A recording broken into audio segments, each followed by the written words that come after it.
now on.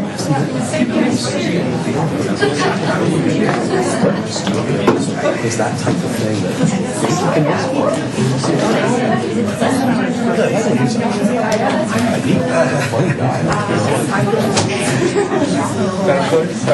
Madam Chair?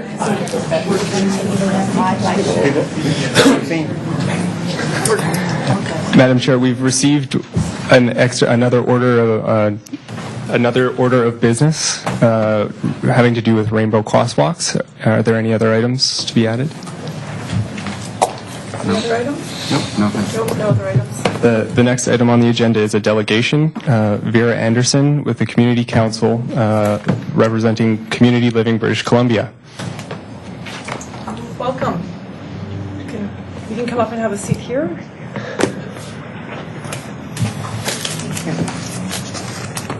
Good afternoon.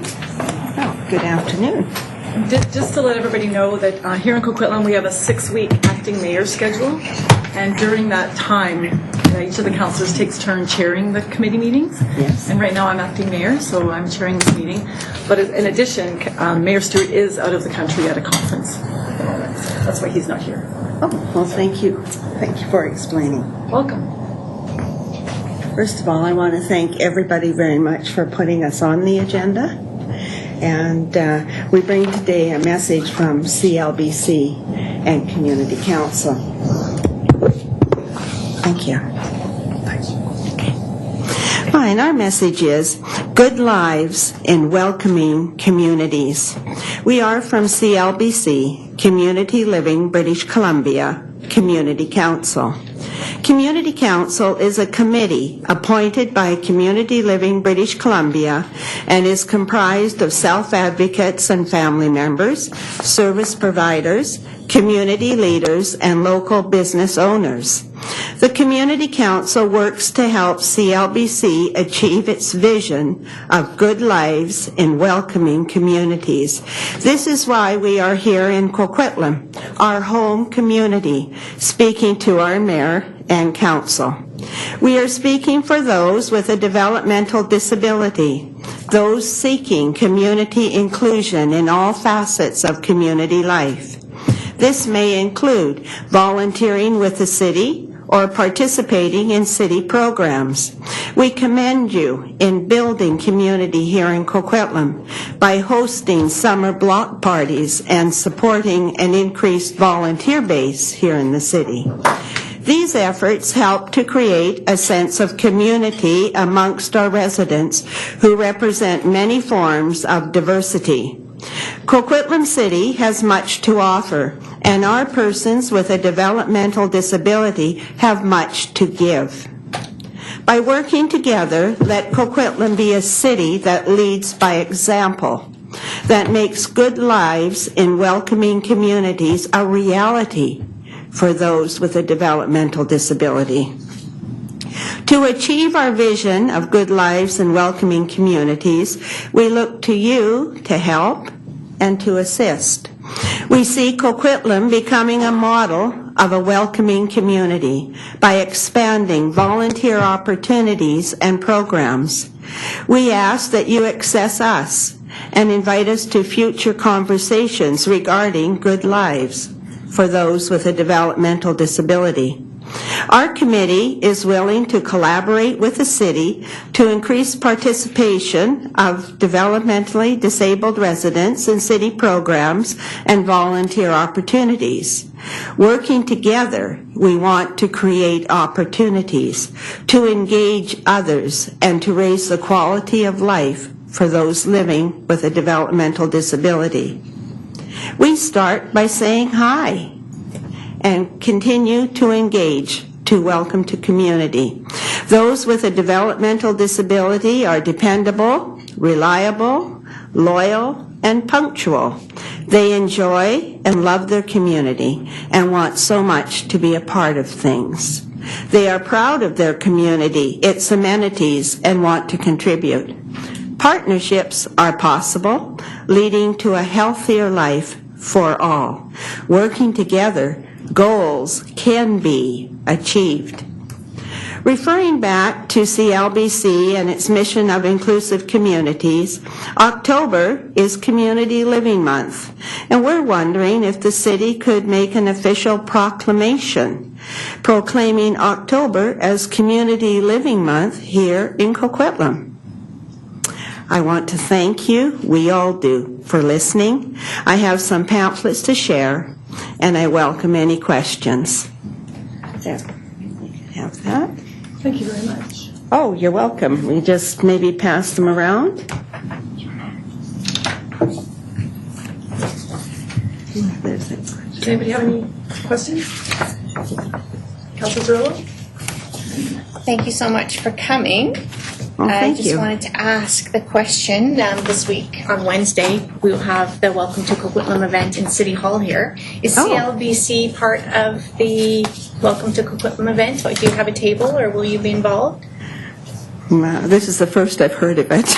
Okay. Well, you mentioned that Yeah. you have some pamphlets, and we do have an accessibility committee at the City of Coquitlam, so it would be wonderful if you could leave some pamphlets today, and for sure I'll ensure that they get out to our table for the accessibility committee. That would be wonderful. There's a few here, but I can bring some more by tomorrow. If you could get them here before Wednesday, that'd be awesome. I definitely will. Thank you so much for the opportunity. Okay, and then I also wanted to just ask clerks, I guess maybe, about the idea of the accessibility committee. I think there are agencies that are represented on that committee. Is CLBC one that could be considered, or how would that work as far as representation? I know developmental disabilities is something that the committee has talked about, and I'm just wondering about representation. So we're just about to start on a new round of volunteer recruitment, and so through that process, that idea could be looked at there.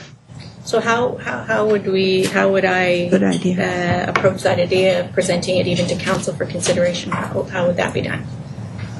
Add an additional community group. That would be free. That would be direction that would be given, say, at a closed council or regular council meeting to staff to include that in the report that will be coming to council for their consideration in the near future. So could I propose that at least we just have the discussion of how many agencies are represented, and just a review of the agencies that are represented, and perhaps consideration of this community living. I know there's a lot of parents whose children are actually getting to the age where the parents are getting to the age where they're worried they're not going to be around for the kids. And That is one of the hardest planning a parent can do, is planning for when you're not going to be here. And then the last point I just wanted to mention was that the Universal Accessibility Committee talks a lot about some sort of inclusionary hiring. And I know we do have a specific 3 pillars of our hiring policy, but it was mentioned recently, and it's been mentioned in the past, about some intentional programs for, you mentioned volunteering. And That's right. And I would just ask if staff has any of those programs that we've already done as far as volunteering, if they wouldn't mind just sharing them with CLBC. That would be awesome, because I do know that we do make an effort to make sure everybody's included. It would be wonderful. There's many things that's done so well here, like Canada Day and Teddy Bear Picnic and all of those things. If there could be a booth, or if some of the guys and gals that belong to community living could be handing out pamphlets or brochures or something, Yeah, that would be wonderful. That'd be wonderful, but I would like to get you the information, and even on our new program guide, there's an opportunity for people of all abilities to be included in all of those programs, and maybe just needs a phone call to the city to see how it needs to be adapted. So if I could ask staff to share that as well with Mrs. Anderson, that would be awesome. Thank you for coming. Thank you so much. Thank you. Thank you, everyone. No, there's a couple more people on the speakers list that would like to ask you a question. Oh, I'm sorry. We have Councillor Osmondson and then Councillor Reid. Okay. Yes, Councillor. Good to see you again, Vera. Fine. Thank you, Brent. It's good to be here. Just to let you know, council policy, we don't do proclamations. Oh, So, just to let you know on that one. No, I wasn't sure on that. Yes, Wednesday is our Welcome to Coquitlam event. We have the Disability Alliance of BC has a booth set up here, plus our disability committee was added in this year. So it's a very limited space because we have a lot of groups for all groups to learn about how to service the city. But I would say, bring people down if you want. If you want to bring any of the people in the disability to come down and try to learn about the City Hall, the service that are available. It'd be a great day to come down. It's this Wednesday, starting from 2 to 8 o'clock. From 2 to 8. Yeah, Okay. so it's open to everybody to learn about the services in the city and the agencies. It's really focused on Wonderful opportunity, what the Brent. city does and what the agencies that you would need to connect in the city, whether it be transit, whether it be hydro, all those other types of things. Travel Smart will be here from TransLink. Good. So Good. it'll be, all that will be here. So if you want to put that out to your group and your alliance, We will. and I think so this Wednesday, 2 to 8, and it'll be a great time. Thank you so much. Yes, we'll definitely do that. You're Thank you, welcome. Brent. Councillor Reid. Yes, I was going to suggest to you that you not bother coming in tomorrow and make 2 trips, but come on Wednesday early, bring your brochures and some of the folks with you. Oh. Same as Brent just invited, and then you can sort of see what it's all about. And so that's one thing. And Thank the you so second- much. And the That's second wonderful. thing is that the Universal Accessibility Committee has been around for a long time. I see Maxine here, so she knows how long it's been around forever. But it was basically for accessibility issues.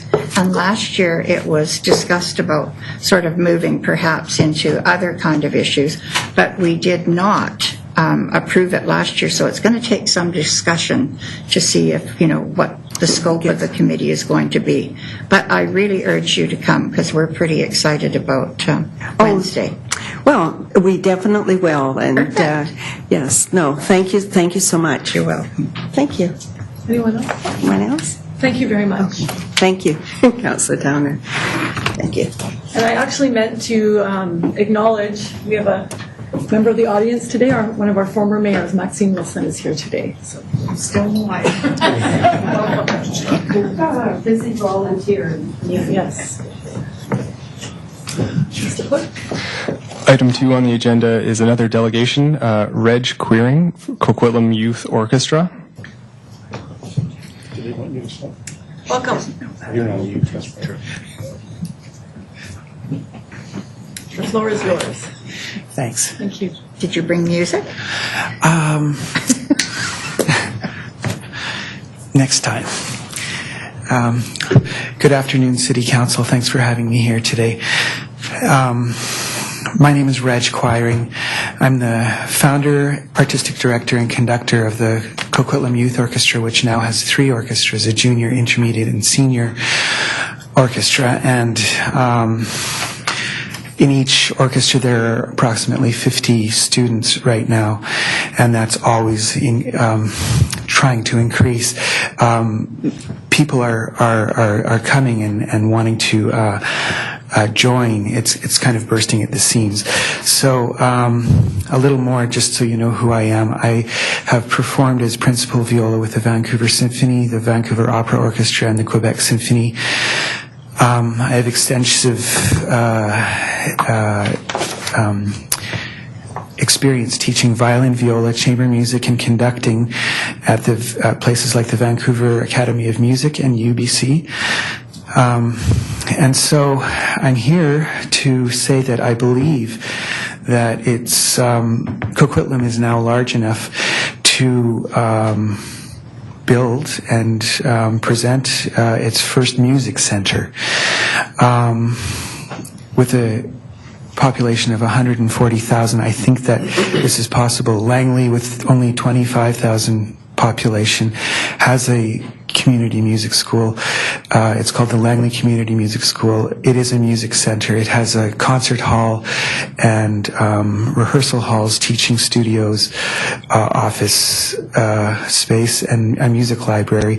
Chilliwack, with 84,000 population, has a new performing arts center, which is very impressive. I highly recommend that you see both of these buildings. They're excellent examples of what could possibly happen here in Coquitlam. Both centers are similar with the concert halls as well as a music school built into the same building. So why do we need music in a music center in a city? Well, I think we can all agree that music is an important part of all of our lives, whether we're totally aware of it all the time or not. And there is a very powerful and active music community going on here in Coquitlam. Without a central location and building for all of it to come together and happen.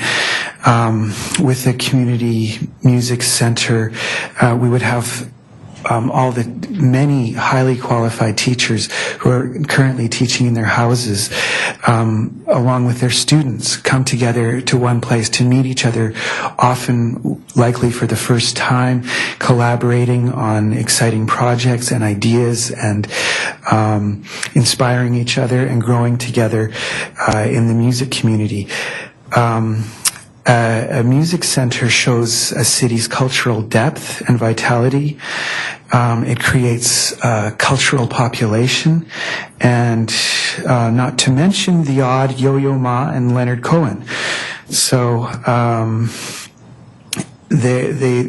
community music center is a very powerful binding force in the community. On a more personal conviction, when I started the Coquitlam Youth Orchestra 5 years ago, I knew that there were a lot of people traveling with their children to Delta, Surrey, and Vancouver, even as far as Abbotsford, to get their children in youth orchestras. So I decided to go for it, and I started the youth orchestra here, and it's just been gangbusters ever since. It's extremely successful, and I've got waiting lists for the orchestra and waiting lists for my own teaching, private teaching. So there is a high demand here in this area. And I know that people still travel from this area to Vancouver, to the Vancouver Academy of Music, or to the Vancouver Symphony Music School, the new one there, and to the Langley Community Music School, because they want that community school experience, which is so special in one building where people can collaborate in an easy and efficient way. So I know that, and one other added bit of evidence I have is that there are even adults coming up to me and asking me when the next adult amateur orchestra is going to be created here in Coquitlam, and when am I going to start a youth orchestra for the tiny ones, the 6 to 8 year olds, and so I don't have the building space for that at the moment. So, and I know Place des Arts is also bursting at the seams. They have a component of their mandate including music, but I think it only serves a small part of the demand that is here in Coquitlam. I would say that if the Coquitlam Youth Orchestra and Coastal Sound choirs were to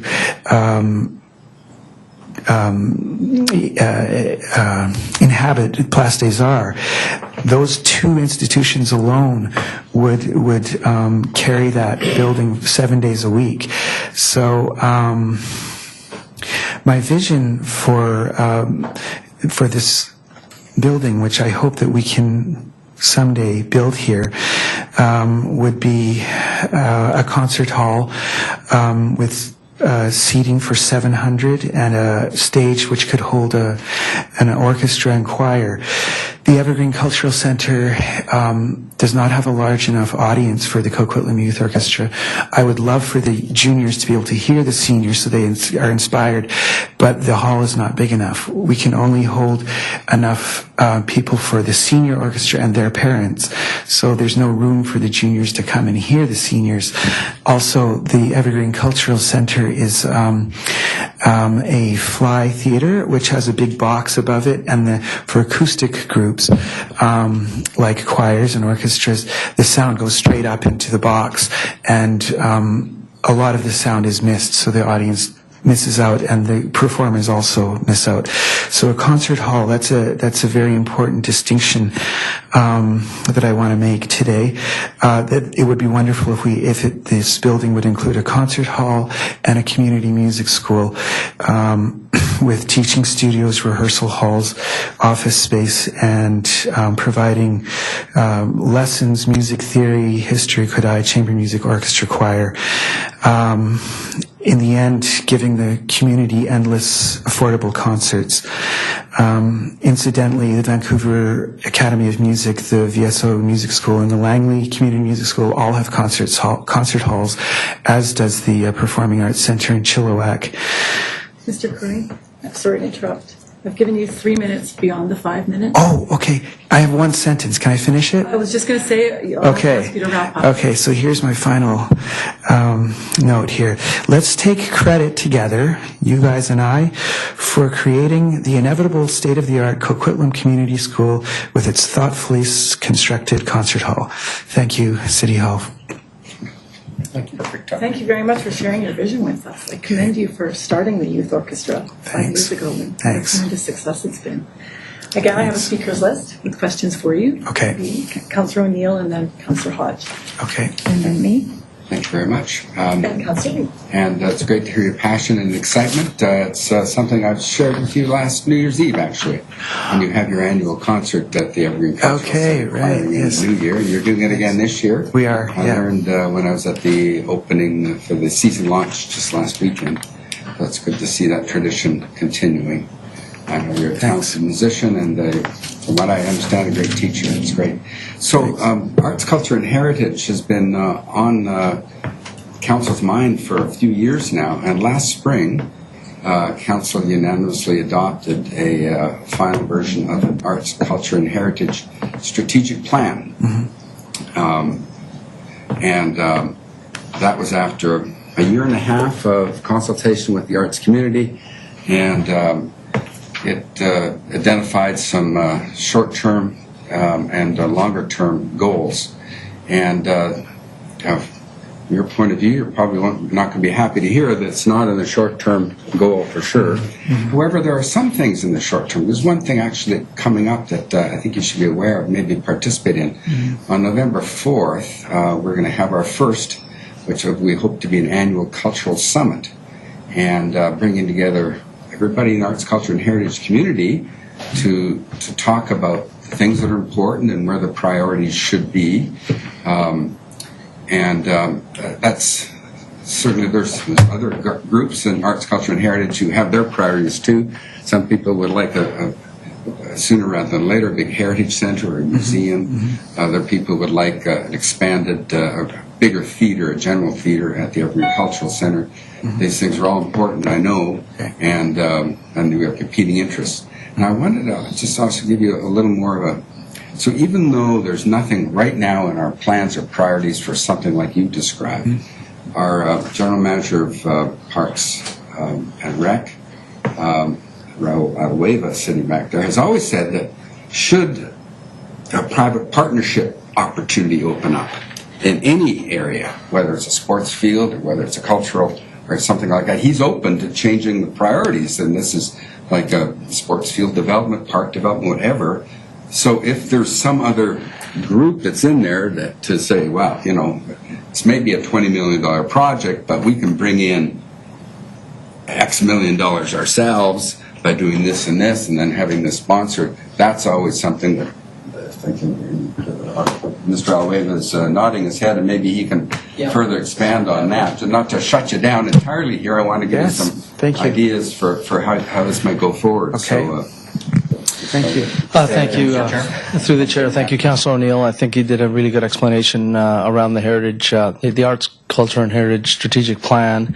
It's quite aspirational. It's hugely amount of diversity in that plan, performing arts, music, you name it. Currently, I think you mentioned Evergreen and PDA are kind of our two core facilities that deliver this kind of instruction and performance, and we're certainly conscious that.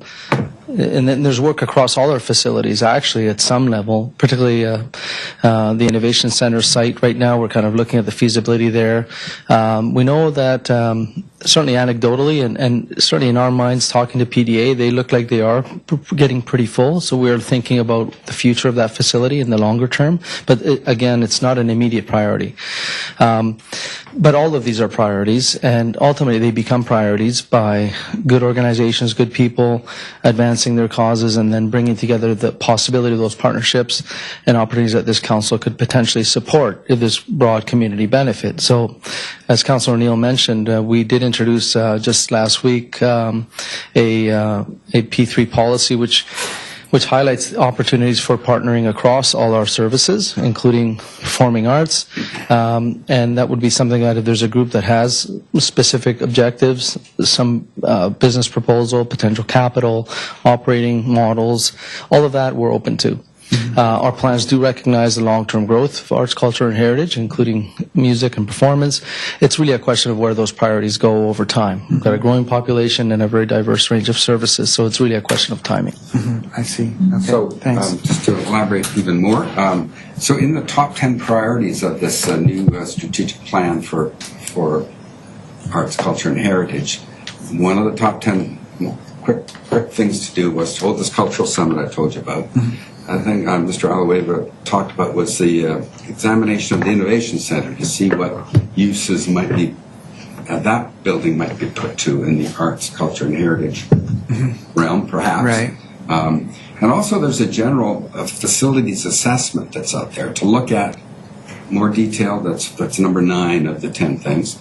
To look at exactly what the state of all of our facilities are, and I'll read you here. Initiate a thorough assessment of physical spaces, building condition and equipment of all city-owned cultural buildings, and plan for new purpose-built space that supports cultural programming, performance, rehearsal, and heritage activities. So you could say that there's about to begin, maybe is it facilities assessment started yet? Sorry. Okay. So this is good update. And through the chair, it has, particularly with the innovation, that's our first assessment. We are looking at like PDA, Place Maillardville, which is one of our facilities as well. Those are the 2 priorities. Following from that, we'll be going through other facilities, including PDA. PDA is probably in the next kind of little while our next one, and then eventually Evergreen as well. How the precinct will function is something that's going to evolve also. So just to conclude, this process is underway. It'd be hard for anybody here on council to say, "Oh yeah, just jump this one to the front or jump this one to the front." Right. But it's good you're here and put your idea forward. It's thanks. Good for staff to hear, the public to hear. It's being broadcasted for council. Thank you very much, and I hope to see you again this coming New Year's Eve as well. Oh, okay. Yeah, sure. Please come. Yeah. Thank you very much for that. Councillor Hodge. Yes, and thank you for coming today, and and thank you for your vision. I think this is something that council has talked about over the years about doing some kind of a performing arts center. Okay. And I think what you've described is something that would fit as sort of a multi-purpose, multi-use. Certainly, the idea of a theater has been around for decades, probably now. Okay. My question is, how do you manage now in terms of rehearsal space and of course storage space is always a concern. Just what do you do right now? Yeah, thank you very much. Yeah, that's what I eliminated when I ran out of time. So it's perfect.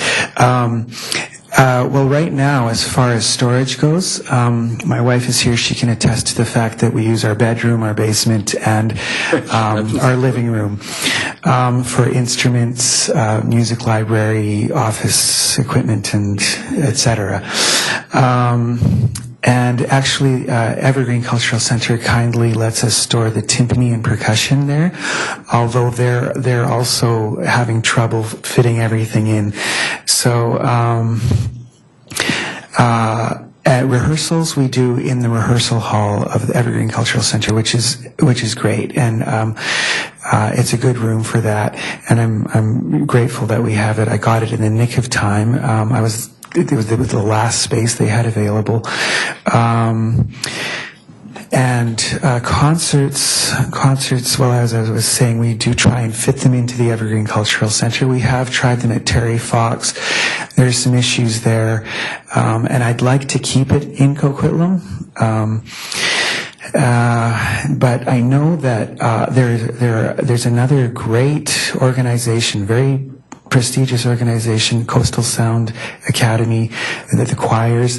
They're also struggling with finding space for rehearsals. If we had more space, we could do more things. The youth orchestra, we have that one room, but we'd like to do workshops and other projects which would require more space, which we don't have at the present. So, thank you. As a former percussionist, I can attest to the timpani does not travel in the car very well. No, the drum set. Right. Yeah, I appreciate that. I was going to raise the recent discussion we had last week on the 3P and in looking for partnerships, and I think that that certainly is something that should be explored, and we suggest that to other groups, and that's I'm glad that Councillor and Neil raised that. So I think you should look for that, and also look for short-term solutions, because I think that's really what we need, and that's why I asked about what you do today, and partnerships, whether it's with the school district and other things, because as a city we're actively looking for partnerships as well. And but thank you for coming in today and for the passion and for helping keep music alive here in Coquitlam. Thank you. Yeah, thanks a lot. Councillor Reid? Thank you. How big is the space that you have over at Evergreen right now? How many square feet? That rehearsal hall, I believe, is around 60 by 40 feet. Say 1,000, so I'm small. It must be 2,000. Yeah.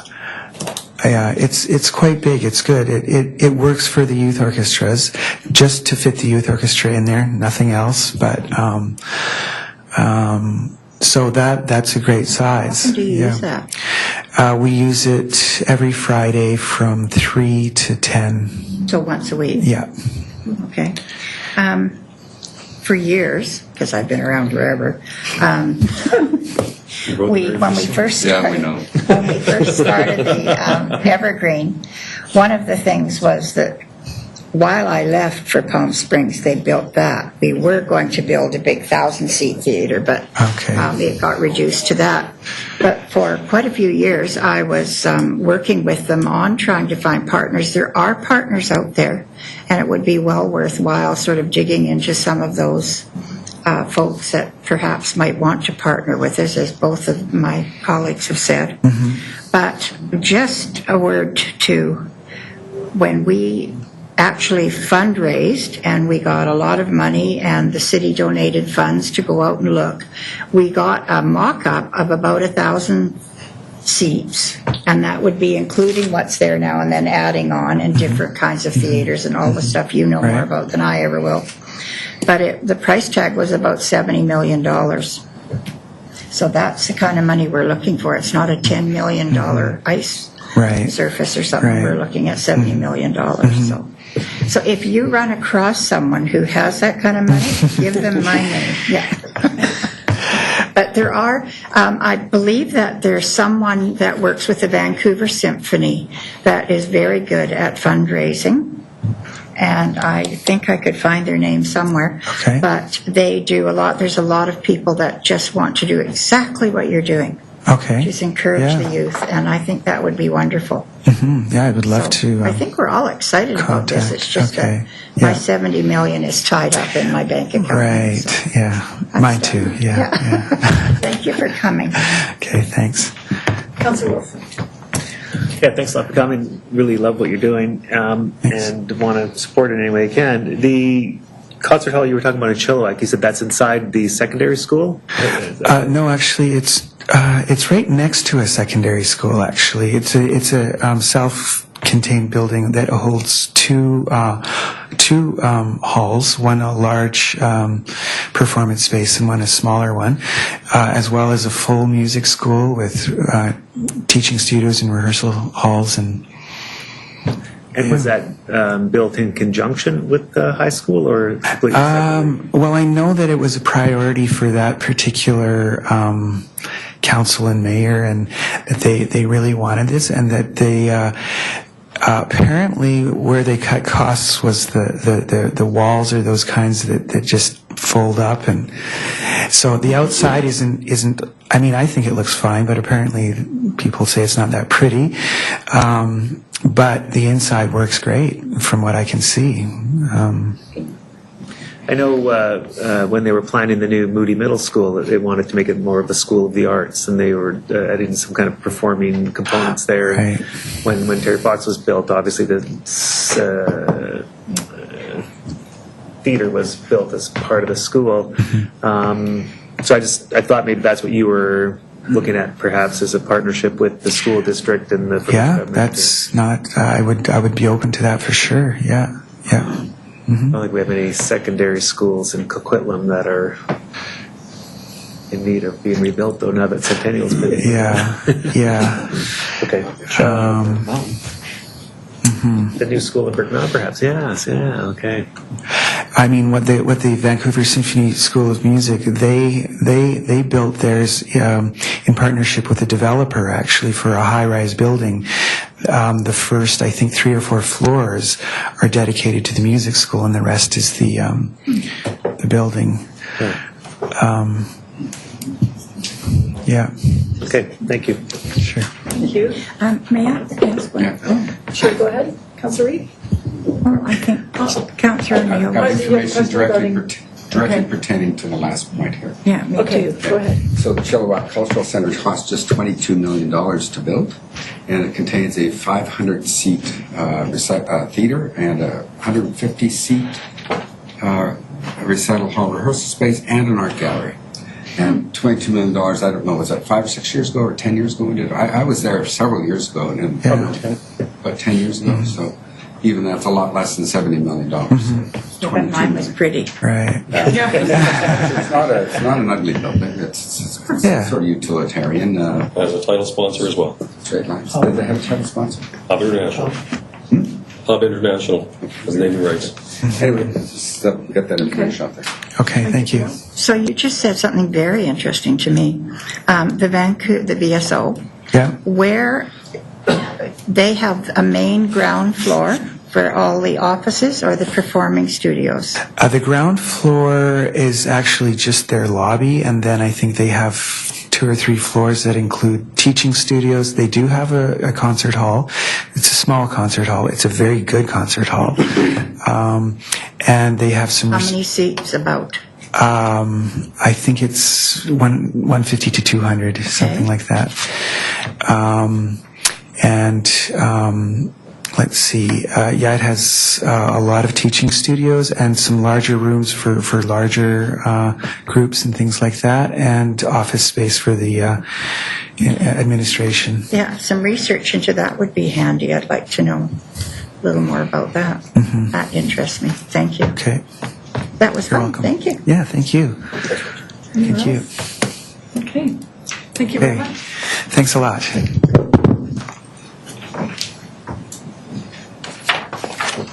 Next item.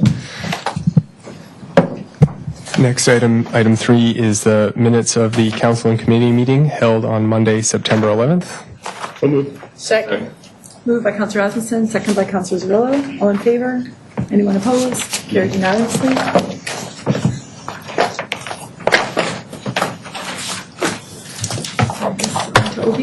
The next item is an other business item brought by Councillor Wilson regarding rainbow sidewalks or crosswalks. Thank you.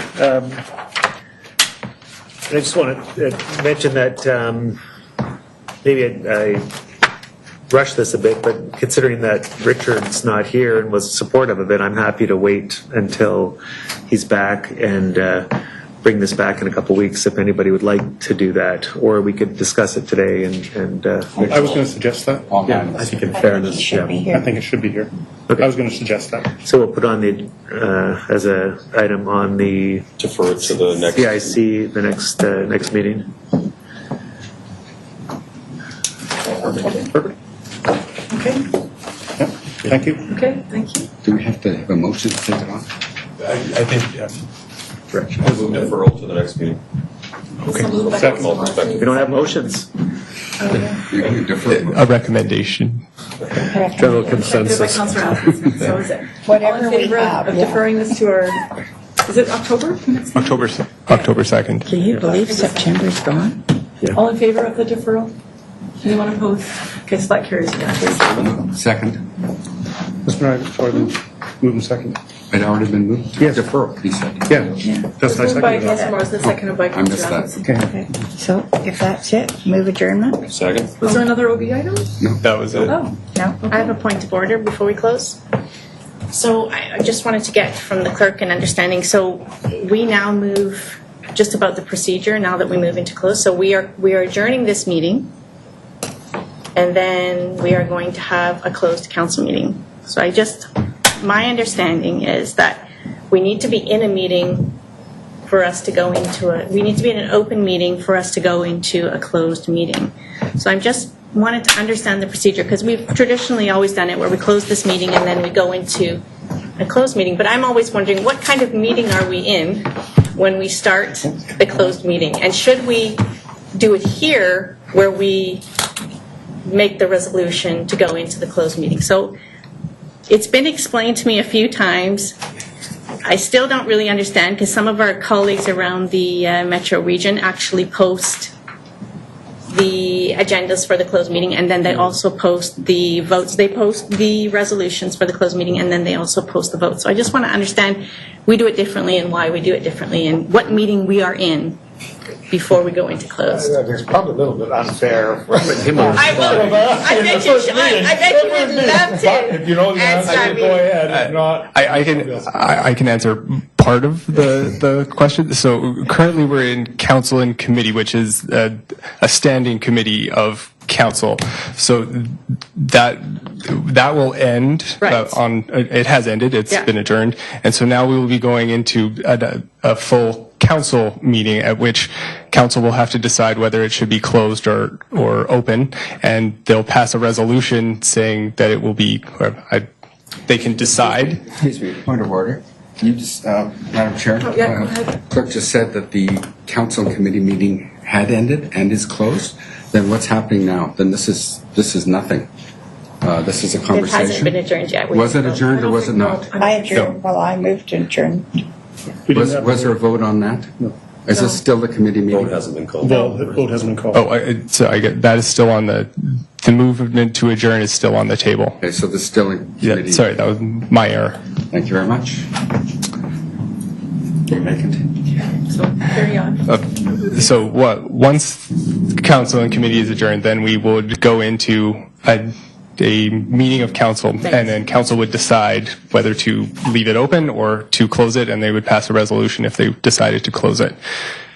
So thank you, because that's always been the piece that I struggle with, because do we open our council meeting before? we open it as open, and then we close it. So the next meeting will start with an open council meeting, and there'll be a motion Item 1. to close it. So that's always been the one that I struggle with, because if we're having an open council meeting to close it, I'd like to see the votes of the resolution to close available to the public, but I haven't been able to find those on the city website, although I do see it for other municipalities. I would suggest we continue this discussion at the start of the next meeting, when our city clerk is here, and he can walk us through that. That'd be great. I only wanted to raise it now because I want to understand but since I've been on, it's always just been, okay, we're going into a closed council meeting, but it's actually our 7 o'clock, it's actually a council meeting that we're going to go into after this, and then we're going to close the meeting, correct? Right. Some people It's not the 7 o'clock meeting. We are going into another council meeting, and the first resolution of that next council meeting is any further items and a resolution to close, then it's closed. So you start as an open meeting. The next meeting will start as an open meeting in 10 minutes. But it's equitable to the 7 o'clock meeting. It's a council meeting equal to the council meeting Yeah, that's that's at right. 7, right? No, just With the only item on the agenda to close the meeting. Yeah. Yeah, it's a council meeting. Thank you. It's simple enough And for there's their something council to do meetings. with notice, and that's why we get notice, schedule of meetings and a time. Vote to close this meeting? Okay, so is there a motion to close? I'm sorry, before we close, did I hear someone just say under their breath a swear? Did I just hear that? What? All right, thank you. There's a motion on the table to adjourn the meeting. So Okay. All in favor? Anyone opposed? Okay, we're adjourned unanimously. I heard that, Dennis. It's totally